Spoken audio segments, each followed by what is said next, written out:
P.C.I.A.L here, and welcome to the Comic Shtick Podcast, the podcast where comics are my shtick. And this week I am talking about Marvel and DC making some big announcements regarding their reprints and what they're reprinting, and the Worst Secret Identities, the sequel to my episode from about 2 weeks ago, Best Secret Identities, along with a bunch of other stuff. Mostly book and movie related, I think, and like one video game thing. Ooh, that'll be interesting to discuss. As always, this episode is brought to you by my Patreon, patreon.com/smokiesvideos, and my Etsy, blaketwild.etsy.com, where you can buy my physical copies of books. I need to get the posters listed on there. I do have posters available. So hopefully I'll get those listed on there sometime soon. And my Patreon, where you can get early access to videos, get exclusive videos, audio commentary, get to see my art. I serialize my own comics each week there. The entirety of issue 1 of The Custodians is fully uploaded on Patreon, and you can read it for as little as $2 a month. If you want to buy it physically, it will be going back on sale for $15. This is over 60 pages of comics, and as you can see right here, it even comes with its fake advertisements to be reminiscent of the 1960s era of books. And I am also releasing or serializing all 5 issues of Destructoboy, a fun sci-fi tale about a little robot that lives on a giant space station. Fun for all ages. That is also available on there as well for as little as $2 a month. So let's get started with this episode. First of all, to anyone watching, there are going to be 2 more What Is videos released. The next one is the Minimum Carnage episode about the Minimum Carnage storyline, and which was voted for by my Patreons over on a secret Patreon poll that I held. So that's another thing that'll give you access to, is you'll be able to vote for videos and stuff like that. And then it's going to be the part 2 of the Ultimate Spider-Man Volume 6, which is Wolverine body swap arc, Spider-Man and Johnny Storm, their introduction, and then Spider-Man and Doctor Strange. That is available now to the patrons to view. But then there's going to be about 2 or 3 weeks of a hiatus. There's going to be videos releasing, but they're going to be filler. They're going to be re-releases, re-uploads. I'm not going to say just what is getting re-uploaded, but just know that I'm giving myself that buffer time to, like I said last time, try and get ahead. I'm still working on trying to not be relegated to working on these videos every single week and trying to have some time to where I'm not just, okay, got this video done, now I gotta immediately get right into the next one. Because my videos take a lot of time to do. It's a lot of work having to just go in and edit these, individual panels, get the pages. I have to write the scripts, which are varying lengths, depending on how I'm feeling, what kind of video it's going to be. I got to get the sound effects. I got to do the voices. I got to do this and that. It's a lot harder to do, especially as one person, because I don't have like a team of editors or anybody working for me. And trying to do it on a weekly basis is kind of burning me out a little bit. So I'm trying to get ahead of that. I'm trying to break through ahead of the schedule. But yeah, so just so you know, there is going to be some cool little filler videos that are being re-released. It's not the exact same video, just one of them. It's like compilations of videos. So I guess look forward to that. Get to revisit myself from the past. But let's get right into things with something that just was emailed to me. I do have an email related to the... Well, I think everybody has an email address, but this one is my YouTube email that I've used. It is Smokey's Real Mail email. You can find it on the YouTube page. But this was emailed to me because I go to conventions. I guess. I don't know how they got my email. Because it was one of my personal emails. So I don't know what this is from. The only thing I can figure is because I've gone to conventions before and I've used this email. So I must be in some mailing list. It is Comic-Con the Cruise. Yeah, no, I didn't missay that. No, you did not mishear me. Comic-Con the Cruise, held by Comic-Con International, the same people that do San Diego Comic-Con, who copywrote the Comic-Con name to not allow anyone else to use it except for New York, or else they'll sue your pants off. They're the reason that Phoenix Comic-Con had to change to the far inferior title of Phoenix Fan Fusion, which, all things considered now, it kind of makes sense for what it is. Comic-Cons really aren't Comic-Cons anymore. They're horrible fusions of anime and TV shows and movies. But I digress. So I was emailed this, and it says, "Ahoy, mateys! Join us for the first ever Comic-Con The Cruise! As you know, we are proud to be more than just a world-renowned comics and pop art convention.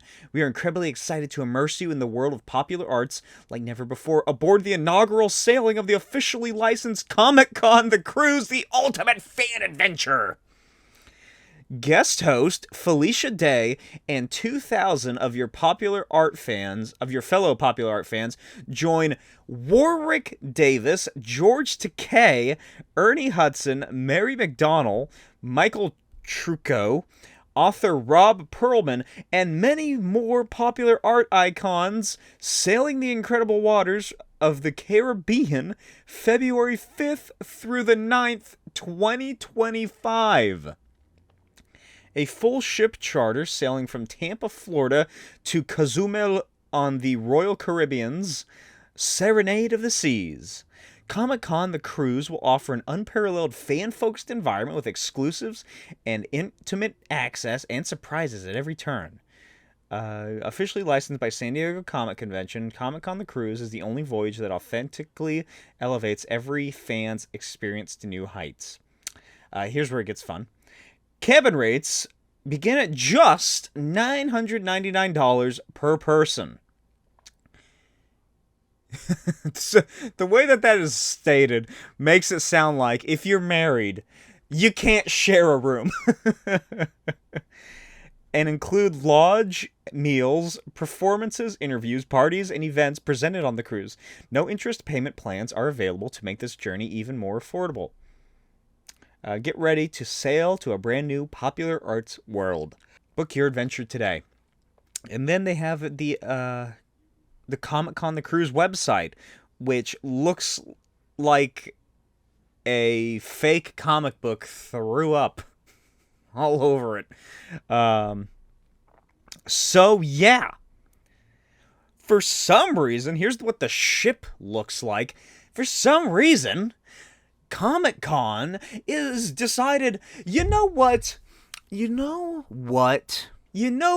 our fan base loves? You know who we should strive to get on our side and like to spend money towards us? They love to go outside and experience the sun and swim and whatever else you do on a cruise. I don't remember. Gamble, drink, I guess. The last time I was on a cruise, I was like 6. And we went to Mexico or somewhere, I think. I can't fucking remember. And I remember, one thing I do remember is that on that cruise that I took with my grandparents and my parents, we were on a cruise ship, obviously. There was the like they would fold the towels like in the origami to make little animals, and I thought that was the coolest thing in the world. And I got really upset when my parent or whoever we were with grabbed one of the towels and ruined it because we had to keep it as the animals because I loved it too much. So one of the people that was like changing the rooms, we got him, like my grandmother got him to come back because he was like one room over, and refold the origami towel into like an elephant or whatever it was as I watched in amazement. Remember that. I remember standing on the 3 or 4 gridded rails, because this was before that they had like the plexiglass along the side of the ship. I remember standing on that as a 6-year-old and like hoisting myself halfway up, feet not on the floor, feet instead on the bottom railing, like thick railing, probably as thick as my arm, and thinking, what if I fall off right now? But anyway, yeah, are people who go to Comic Cons generally the kind of people who go on cruises? Because I don't think so. It really doesn't say. It lists who is attending. Warwick Davis, Star Wars fame. He's Willow of Willow fame. He's a funny guy. I enjoy seeing his appearances on Would I Lie to You? George Takei, a.k.a. Sulu.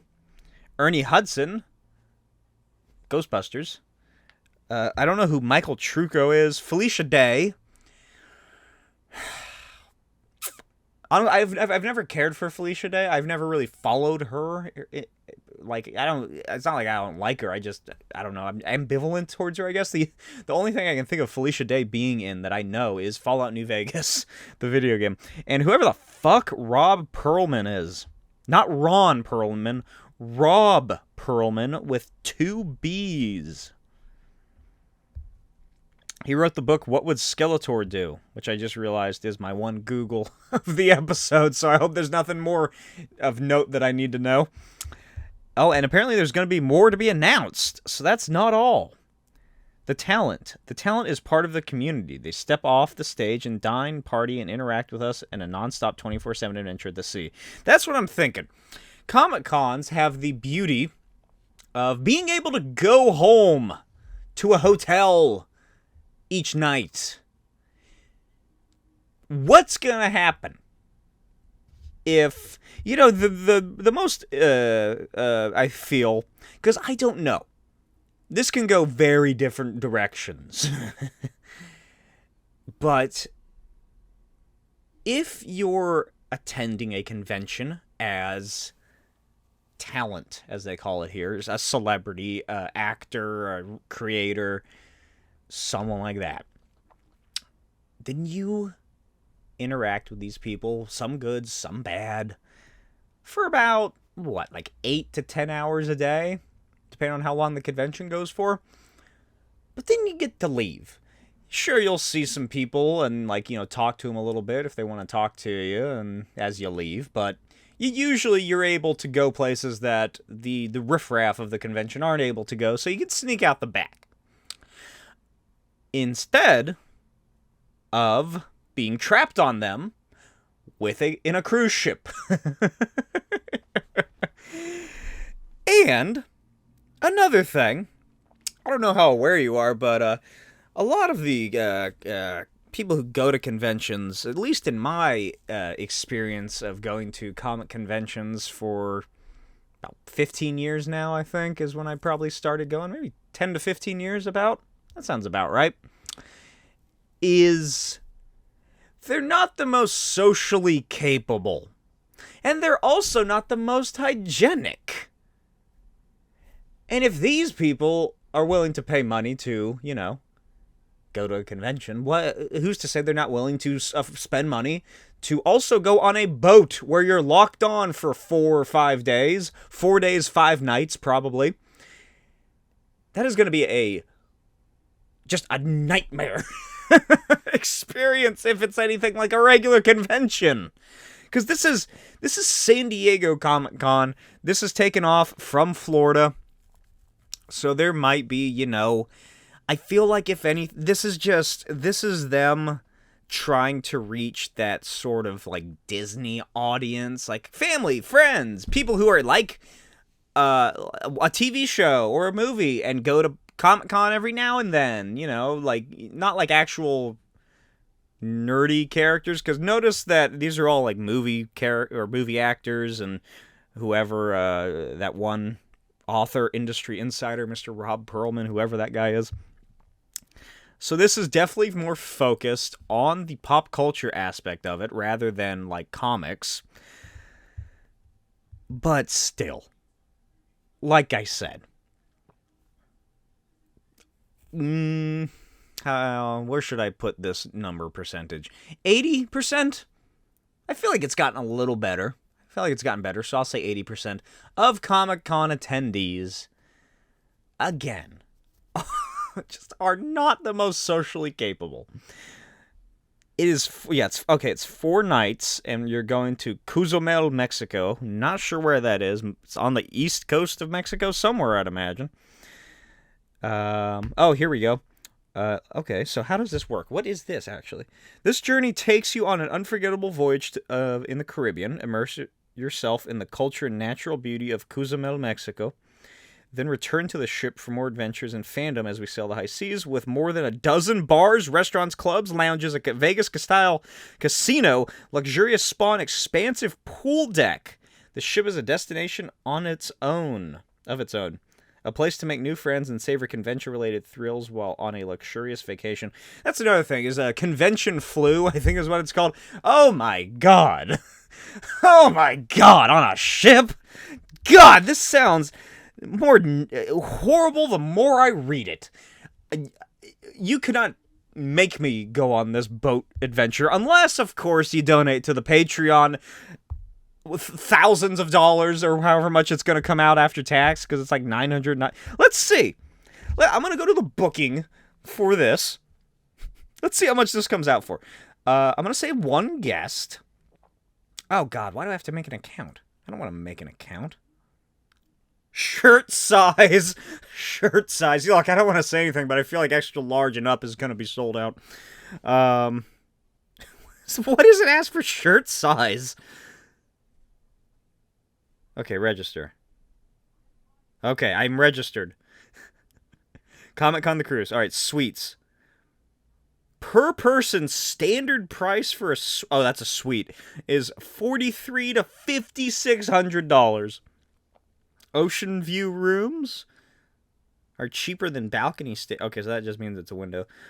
Oh, okay, so $999 is the cheapest for the interior rooms where you don't get to see the ocean or anything. Let's say one of those. So that's $999. What is 2? What? I don't know what this means. 2V interior? Oh, where it's located on the ship, I guess. Sure. Oh my god, it's already at like... Alright, deck 3. What am I doing? What is happening? Oh my god, it already went up to $2,000! Good god! So, immediately, I guess that's about the price of a cruise, but it's a Comic-Con cruise.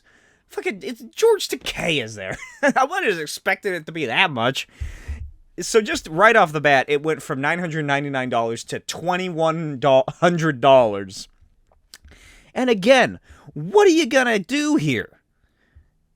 It's just a cruise with some, like, are there gonna be panels? Are there gonna, like, what is going to happen? Be more than just a passenger, and there's a fucking photo of... what is his name? Something Doug, can't remember his name. Doug Jones. It's just a photo of Doug Jones. Have they done these cruises before? Is this a thing that's happened? No, it's not, because it's an inaugural cruise. So what is this thing? What are these photos from? What is this? Because he's definitely on a ship. What is this weird world of pop culture cruises I'm just now learning about? You'll also be part of the... What? You'll not only be a passenger, but you'll also be part of the narrative of your favorite comics. Meet your favorite artists, writers, and... So they are getting comic creators to go on this cruise. Wow. What a great way to... Wow. Oh my gosh. Hello, Mr. Artist. Hello, Ryan Stegman. I don't fucking know. I love your work on Venom. Can you draw a head sketch or a commission for me? Yeah, sure I can. Oh, bumpy waters. An unforgettable experience. Oh, here we go. Join us in an experience for jam-packed with top-tier artists and vendors. So there's gonna... what is happening?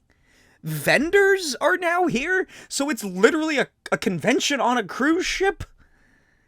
Vendors, panels, Q&A sessions, competitive tabletop and video gaming. I'm sure that's going to smell great. Nice salty sea air and body odor. Hoo boy. Karaoke. That might be fun. Trivia, theme nights, cosplaying parties, and so much more.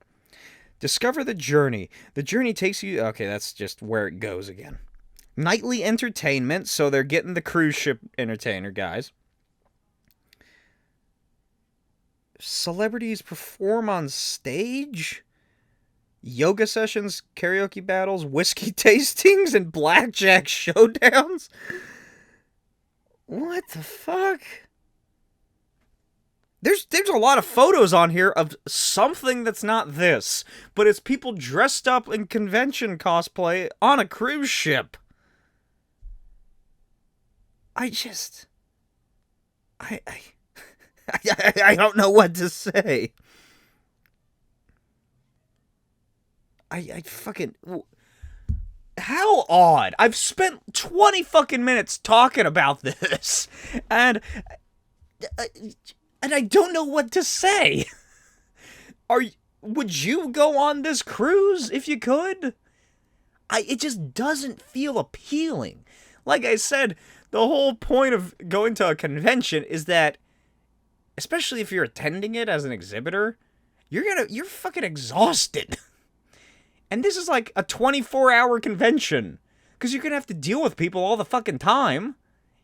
The only time you're gonna be able to get peace to yourself is if they let you into like a back room or your bedroom. But even then, goddamn, 4 or 5 days? Fuck. That's a lot. I don't know. They must be paying Warwick Davis quite a bit to go on that. Or not. What has he done recently?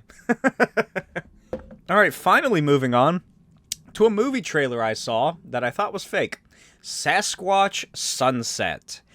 It stars Jesse Eisenberg in full-on makeup and costume to look like Bigfoot. And he's joined by 3 other actors who I haven't heard of, but it's like a family unit of big feet, Sasquatch, if you will, who are migrating, traveling across country, and seemingly that's the whole movie. And I doubt I don't know if there's ever going to be a lick of like human language spoken in it, and it's just insane to witness. And it looks really cool, and I want to see it, because it seems like it's either a movie that you love or you hate. There's no in between for this one. And I can't help but feel that this movie about a Sasquatch family traveling across the country, getting into hijinks in the middle of the woods, interacting with humanity as they slowly encroach further and further upon nature, I cannot help but feel that it is going to end very poorly for these Bigfoot. There's 4 of them. No doubt in my mind, at least 2 of them are going to die, and the end, like, the third act is just going to be very emotional, is what I'm expecting. I'm not expecting, like, a full-on comedy the whole time. It seems like it is a comedy, but it's not like, Year Zero or something. Like, it's not like, oh, hey, look, dick and fart jokes all the time. Oh, that Bigfoot ate a frog and now he's high. It seems, based on the trailer, it seems a little more... It's like a family travel drama, but with Bigfoot.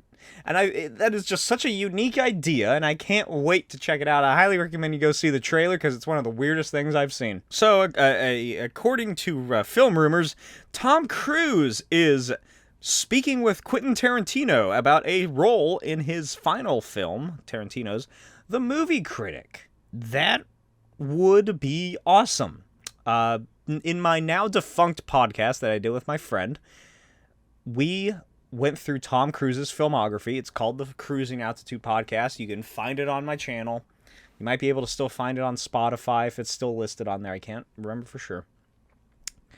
But we would know it, especially in those early films, until like whenever he started Mission Impossible, that he really typecasted himself as this action character. And we were trying to figure out, like, who, like, he clearly typecasts himself because he wants to do it, because, he's such a big part of the Mission Impossible franchise. But he can just do so much more than that, and we just really enjoyed his earlier films more when it was like actual character work rather than the Mission Impossible stuff. I think Mission Impossible was as far as we got before we just stopped doing the episodes. But if this is true and Tom Cruise does appear in Tarantino's last film, The Film Critic, that would just be neat, because it's been... When's the last time you saw Tom Cruise in a part where he wasn't playing the main lead action character? Tropic Thunder, I guess, where he plays Les Grossman? That's like the only thing I can think of. I don't think he's done anything else other than just action movies. And he can do it. He can definitely do it, because that's what he made his career off of. So, that's a cool idea. Or a cool rumor. I hope it's true. Marvel and DC have made the announcement that they are republishing their crossovers, including Amalgam. They're releasing 2 omnibuses. One is all of their crossovers collected, and the other is all of Amalgam Comics collected. Holy shit! People have been talking about them doing this for years, and now it's finally happening in high quality, high reproduction value omnibuy. Goddamn, get yours now while you can. Go to Cheap Graphic Novels. That's where I bought my copy. It was like only $80 compared to the $150 that Amazon wanted. And I think if you do go to Cheap Graphic Novels, they ask where you heard from them from. So definitely tell them that I sent you. Smokey's videos on YouTube. Try and help me out here. Help me out and get a sponsorship.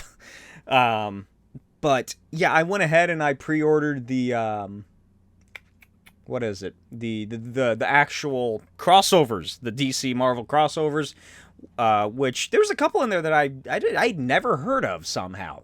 Like the Superman Fantastic Four one, at least in my drug-addled mind, I don't remember ever hearing from them before. Maybe I did. But I am really looking forward to that. I didn't purchase or pre-order the Amalgam Comics one, just because I feel like those are more enjoyed separately as traditional actual issues. Because, they have the fake letters column and everything, and I don't know, there's just something about the Amalgam Comics that just, in my mind, suits them to be single issues rather than a collection of some sort. And they're pretty cheap to get anyway. It's not like they're that hard to find. So I do need to finish off my Amalgam collection, though. So hopefully this means that people are now selling them for cheaper. But that is possibly the biggest news involving both Marvel and DC comics in the past year, I'd say. Maybe past 2 years. What was the last big thing that Marvel and DC did? Like, separately and together? Ultimate Universe, maybe? What's DC been up to? I don't know. That Nightmare event. Whatever. But yeah, that is just awesome. I highly recommend you go check those out. Again, cheapgraphicnovels.com. Let them know I sent you. I'm pretty sure that's a thing you can do on there. If not, tweet at them or post on their social media that Smokey's videos told you about them. In Stock Trades is another great store. In Stock Trades is the reason that I have so many books. It's one of the reasons. My God, those 2 websites are fucking enablers when it comes to comic book addiction. Okay, moving on to something I doubt anybody aside from myself is going to be interested in. As you know, if you've been following along, I am into magic, I'm into the occult practices, I am into fantastical ideas such as that. I did a whole panel at a convention about it. You can check that out on my channel as well. That was from about 2 years ago at this point, I think, maybe? Yeah, probably about 2 years, year and a half, 2 years. But anyway, Alan Moore has finally announced that the book that he has been working on for nearly 10 years now, maybe a little longer than that, the Moon and Serpent Bumper Book of Magic, which, oh my god, I've been waiting for this to fucking come out for so long now. Oh, it has been years since I learned about it, and I remember last year, the year before, seeing that, like, oh, it's officially listed on the publisher's website. Now I just, was the pre-order ever gonna come? And now it has, and I cannot wait.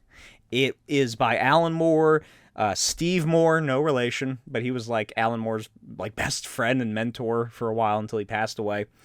And Kevin O'Neill, a.k.a. the artist from League of Extraordinary Gentlemen. He did work on there. Who was it? Rick Veitch, I think, did art for the book. I think I saw Rick Veitch posting about it on Facebook. And it is... I don't even know how to properly describe it. It's Alan Moore's take on magic and practices and stuff like that, as told through a fictional book that includes, like, children's games and illustrations and, like, tarot card decks, and there's just so many creative ideas poured into this one book that it's taken them, like, 15 years to make. 2 of them have died. Steve Moore and Kevin O'Neill passed away during the making of this book, and now it's finally out. And I wanted to let people know, if you're interested. It is fantastic. If you watched that clip at the end of the Red Sun Superman episode that I did about Alan Moore talking about how he perceives, like, time to work and the universe and life and death and his secular views of afterlife, then I highly recommend you watch and listen to his other interviews that are available online. He's done a couple regarding the Bumper Book of Magic. And if you're at all interested in getting into that, I highly recommend reading Grant Morrison's Pop Magic, I think is what it's called, something along those lines. And checking out this book, along with, like, Libernol by Steve Carroll. Libernol is a good one. I can't see any of the books that I have right now. They're not in view. But, yeah, cool stuff. Very creative stuff. I can't wait to check it out and get it on my bookshelf. All right, movie news. Star Wars Episode 1 is re-releasing on, May 3rd, to celebrate its 25th anniversary, returning to cinemas for a limited time. So it's starting May 3rd and going until probably a week, maybe. So that's neat. That'll be cool to see. I want to go see it. Hopefully it's not terrible. I meant the viewing experience isn't terrible. The movie's not the best. I enjoy the prequels. I don't have that much of an issue with Episode 1, especially ever since that fan theory in 2015 came out that Jar Jar is actually a purveyor of evil and Sith Lordery. That has made that film and subsequent Jar Jar appearances so much better. I love that theory. That is full-on headcanon to me. That is true. That is truth. But this does remind me of the time that my wife, who enjoys the Harry Potter franchise, made me go and watch, I think, the first movie when they were showing it at they were doing, like, a movie marathon over, like, a course of weeks at our theater, our movie theater, and she wanted to go see, like, the first one, or I don't fucking remember. I don't like Harry Potter. I hate Harry Potter. Here's the thing. I don't know if I've discussed this before. Probably have. Whenever Harry Potter comes up, I bring it up because I think it's funny.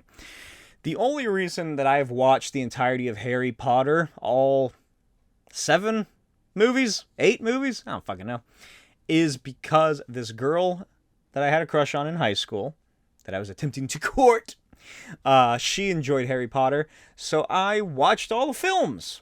Not with her, mind you. That would have been a smarter idea. But I watched them all, and of course I was in high school, so I had to torrent all of them. I wasn't going to fucking pay for stupid-ass magic movies. So I torrented the films, and several of them, they started out high quality, and then as the movies progressed and got closer and closer to the actual release of the films, they got lower and lower in quality. Meaning that by the time I was done, I was watching Deathly Hallows Part 2 from a Chinese cam rip with the the Chinese language, Mandarin or whatever it was, I'm not sure, burnt into the video in the theater in just the worst possible quality. And you could say that had some impact on my viewing experience and personal views of the story, but I just don't like Harry Potter. I don't think it's a good movie. I don't think it's a good story. But anyway, I digress. So, a couple years ago, my wife, then girlfriend, wanted to go to the movies to see the re-release of the Harry Potter film that they were doing. Worst theater-going experience of my life. I am very particular when it comes to movie theater experiences. Shut the fuck up. I don't want to fucking hear you when I pay to go to a movie. I didn't go to a movie to hear you talking to whoever you came with, fucking reciting lines, your fucking phone going off, your stupid-ass little kids who are too young to sit through a goddamn movie, running around. I'm going to tell you to shut the fuck up. And my wife hates it when I do that. And I do it a lot because it pisses me off. Oh, God, it was awful. It was wretched. The whole theater, just like that Comic-Con cruise, I'm sure, reeked of body odor. There's people dressed up in costumes. They were fucking, oh my God, they were reciting verbatim, line for line, every fucking scene of the movie. God, it was wretched. I hated it so much. And I was just, I was dying. I was waiting for it to be over. Because, like I said, I hate Harry Potter. I hate people with disruptive behavior in movie theaters. I hate nerds like that. That don't take care of themselves and are inconsiderate of others. It was hell. It is, if hell exists and it's what everybody thinks it is, and we all have our, oh, well, this is your hell, whatever, that is mine. Is re-experiencing that fucking Harry Potter theater showing again. Oh my God, it was, I can't believe she talked me into doing that. Thankfully, she was also as annoyed as I was. And probably, she wasn't as annoyed as I was. Let's be honest. I'm very neurotic. But thankfully, she didn't want to go see any of the other ones. So I was like, let's just fucking watch them on whatever streaming service. Okay, so I want to go see Phantom Menace again in theaters, but I don't want that to happen. And I can't even go during the middle of the day. Or maybe I can. When's school over in America? It's like, is it mid-May? May, January, February, March, April, May. I think it's late May. So, theoretically, I could get an early matinee showing, which is what I pretty much do all the time. And I am 95% of the time that I go to a movie, either by myself, usually by myself, because she's at work. I am the youngest person in the theater by probably 40 years. So anyway, I hope at the highest of hopes, a little Run the Jewels Killer Mike LP reference for you, that it is not like that Harry Potter experience. I hope that are the Star Wars fans any better than that? Insert clip here of those two guys at the Phantom Menace premiere from 1999 running through the doors with their lightsabers, screaming and kissing the very floor itself. I love that clip. If you've never seen it, just go search up like Phantom Menace opening day or something. It's ridiculous. If you ever seen the Scream films, it's what they base what are they called in the Scream films? They have the fake version of Scream in the Scream films, like Slasher or something. Slasher 2 opening day or opening night. It's that, where they have like the glowing blades in their hands during the theater and they're all running around in costumes. That's a full-on rib at the Star Wars premiere. Disney and Sony reportedly have signed major deals to have Sony Pictures Home Entertainment take over all of Disney's physical media production going forward. So I've discussed this before, how Disney has fully stopped doing physical releases in Australia, and that was like a testing ground for them, I felt. So seemingly they just don't give a shit about physical anymore, which is depressing. But at least we're still going to be getting films released physically. I've said it before.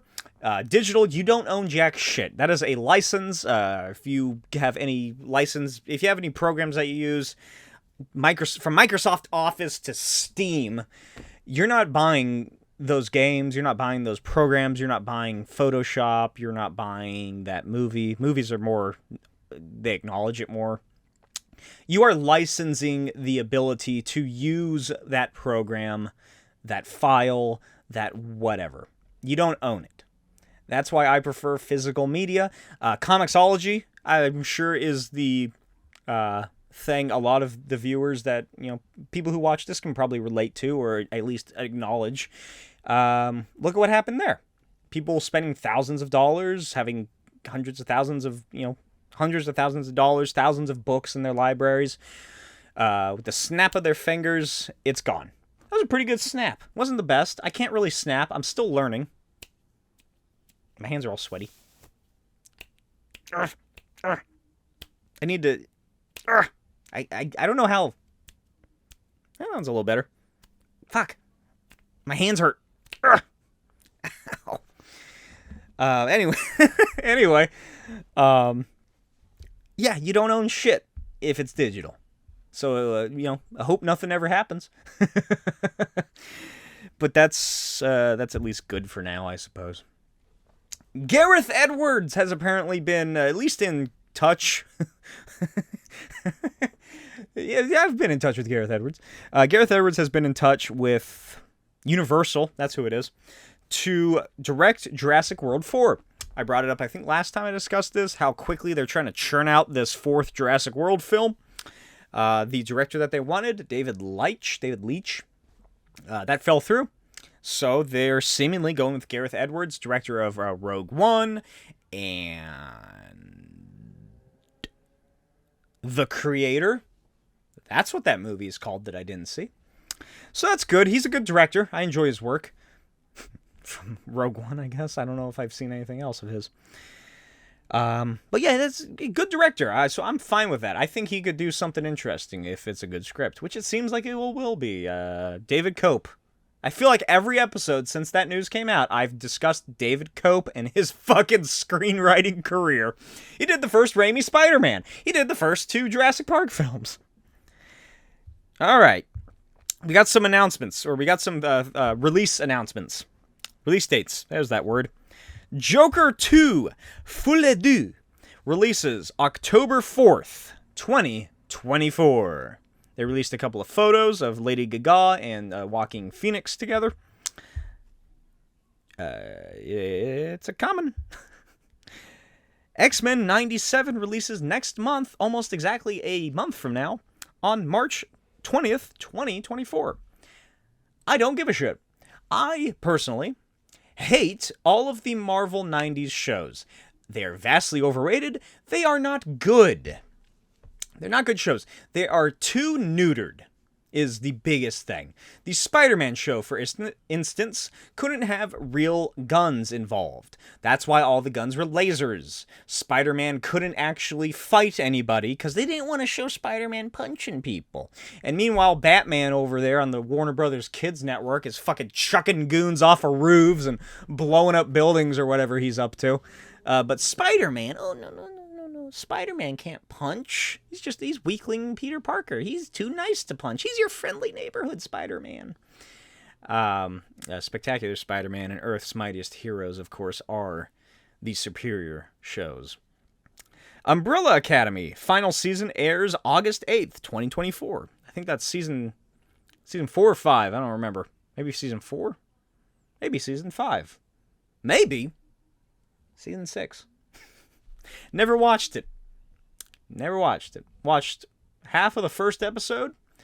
Didn't enjoy their use of the music and editing.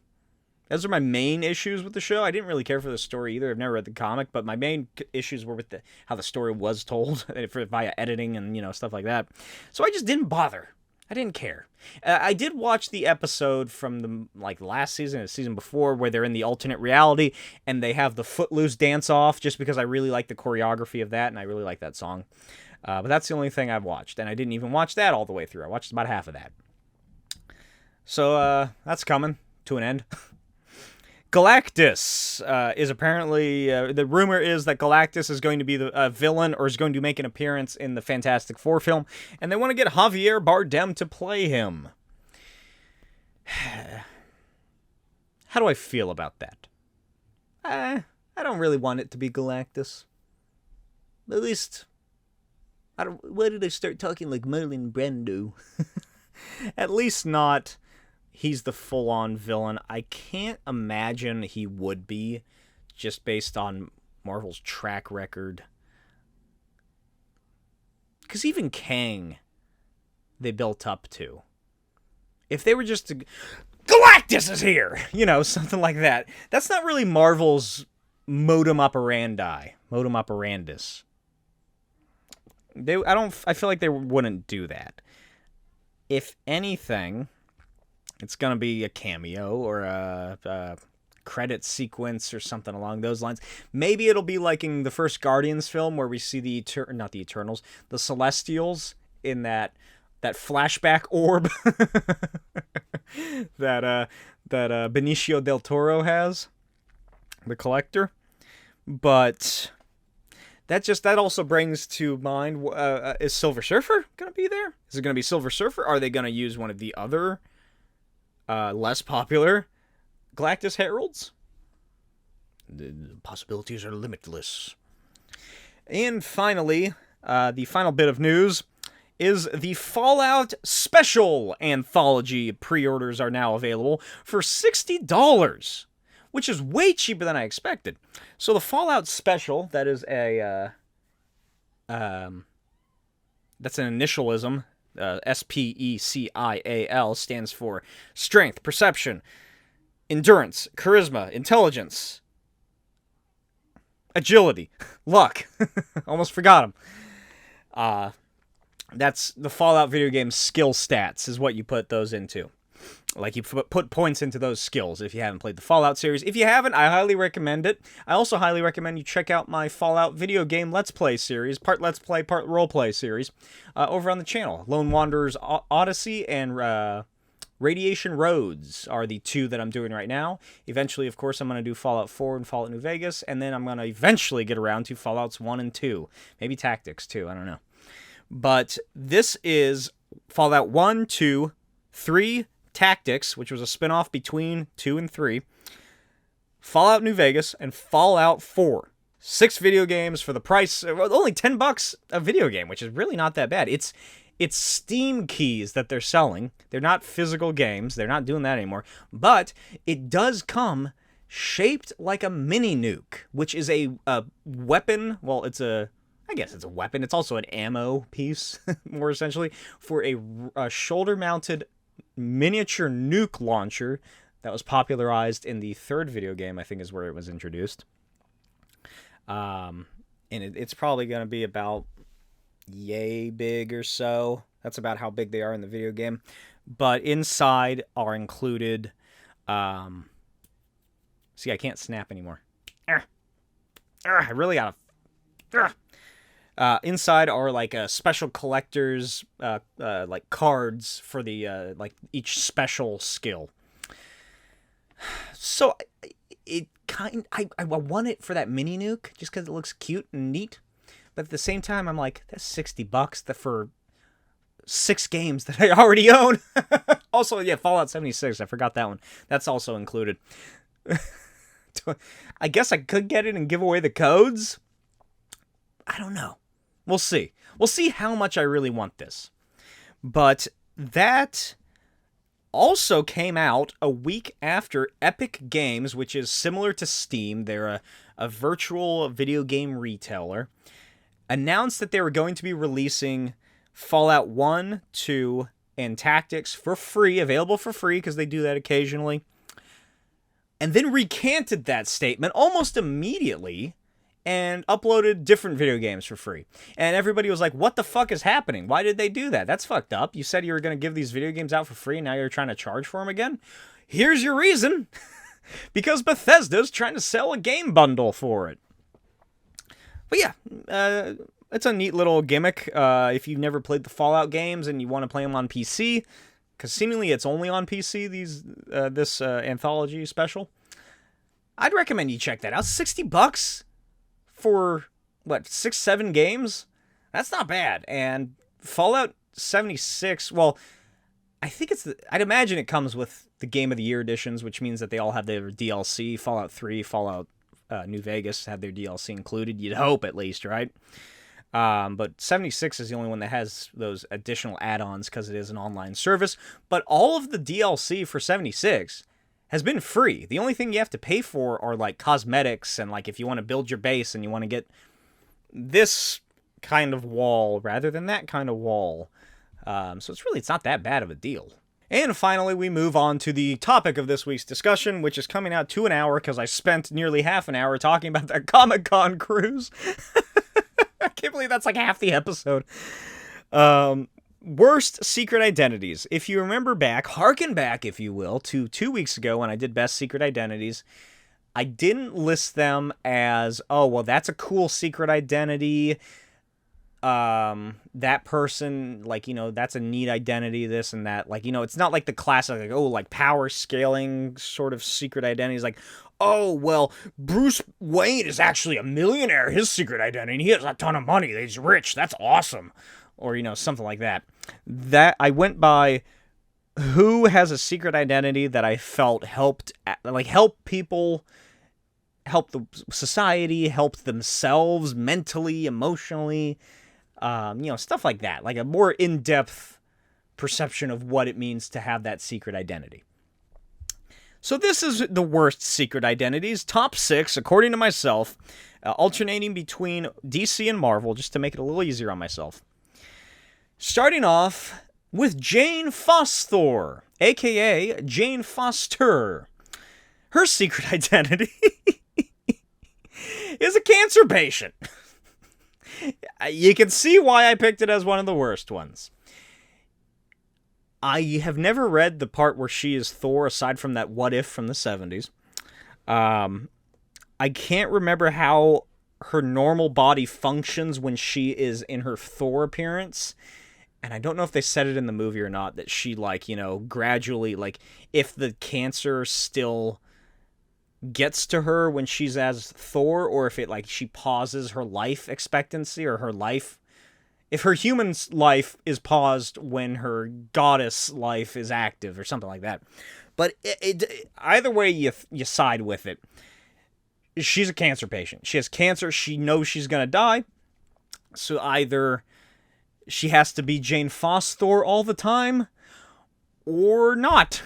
I think that's what it is. I think she just remains Jane Foster the entire time, and then when she stops, she may die. Maybe, I don't fucking know. But that is definitely that's the whole reason I chose her. It's because she has cancer. Number 5, Captain Marvel, Shazam, aka Billy Batson. I know what you're saying. I know what you're thinking. Smokey, you love Captain Marvel, Shazam, Billy Batson. He's your fucking YouTube icon. And you're right. I absolutely adore Captain Marvel. I love him maybe more than Superman. I enjoy the character and the idea of it far more. Superman is great. You can't top Superman. I've talked about my love of Superman ad nauseum on various videos throughout this channel. But there's just something about Captain Marvel that I really dig. But thinking about it, he's a teenager. He's a boy, child boy, teenager, who has the powers of these gods. And it kind of comes from the same discussion that I had in the most recent Ultimate Spider-Man video, which is he could have had this sort of blissful ignorance that children do, that teenagers have, where they don't need to experience what really happens in the world. They have their own little microcosm of events that are occurring, you know, their own little enclosed life capsule of what's happening to them personally, because they've spent 15 years on this earth, and those 15 years are the most important because that's their entire lives. That's all they know. But, you know, Billy Batson, he's not that lucky off the bat. No parents, orphan, working at a radio station, sleeping in subways. At least the original one. I don't know what the new one is. He has that the adoptive family or whatever. But he keeps this sort of juvenile, sort of pie in the sky belief in life for the most part. He's still altruistic. He's not pessimistic or anything like that. He's optimistic. There you go. But there's just something about the idea of the things that he has experienced all as a child, because depending on how they say Captain Marvel works, it's now become Billy Batson is Captain Marvel. Initially, I think it was more they're separate entities, which I like a lot more as an idea. I think that's far more interesting story-wise. But like, there's just go watch. Here's all I'll say about this, is because the reason that I chose Worst Secret Identity is because, you know, he's orphan, he can save all these people, but he feels like he can't save himself. The second Shazam movie did a pretty good job of it, which I wish that they had delved more into, which is the family aspect and how Billy still feels alone, even though he, you know, he's a superhero and he has all, like, his family have all these abilities, but yada, yada, yada. But he doesn't have that blissful ignorance of a child or a teenager because of what he's witnessing in the world and the crime he is fighting and the monsters and the evil caterpillars and the talking animals that are trying to kill him, whatever. Where was I going with this? I can't remember now. Oh, yeah. Check out Guardians of Justice Will Save You on Netflix for the best alternate universe adaptation of Captain Marvel.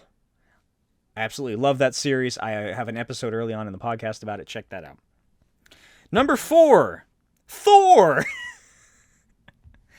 a.k.a. Dr. Donald Blake. This one is also similar to Shazam in that are they two separate entities? Or are they the same person? Who is Dr. Donald Blake? Will we ever really know? Probably not, because they got rid of him a while ago. But Dr. Donald Blake he's like crippled in some way. He couldn't walk well, so he had a cane. And if he hit his cane against the ground 3 times or whatever, it would turn into Mjolnir, and he would become Thor. But it's just such a mind fuck of how the hell Donald Blake works. Like, is he a real person? Was he a real person? Did he get his mind overwritten by, like, Odin's magic? It kind of reminds me of WandaVision, where I don't know how much I can't remember what the fuck Donald Blake's real origins are, and I don't know if they ever really say. But it kind of reminds me of WandaVision, where it's like, oh yeah, Kitty from that 70s show, you know, she's a character in Wanda's fake show, but like that's not her real identity. That's a character Wanda cast her as, and she, like, you know, all the people in WandaVision, they all have like completely separate identities to what they're like on the TV show. And that kind of is how I always felt that Donald Blake was. Like, what's he doing is he doing something when he's not Thor? How does it work? What is he? Was he a real man who one day, like, what if Donald Blake, that wasn't his name? What if he was like Ray Charles? No relation. Just this handsome blonde-haired man with a cane who had a bum leg because he served in the Korean War. Just one day, he has a wife and kids. he doesn't come back from work.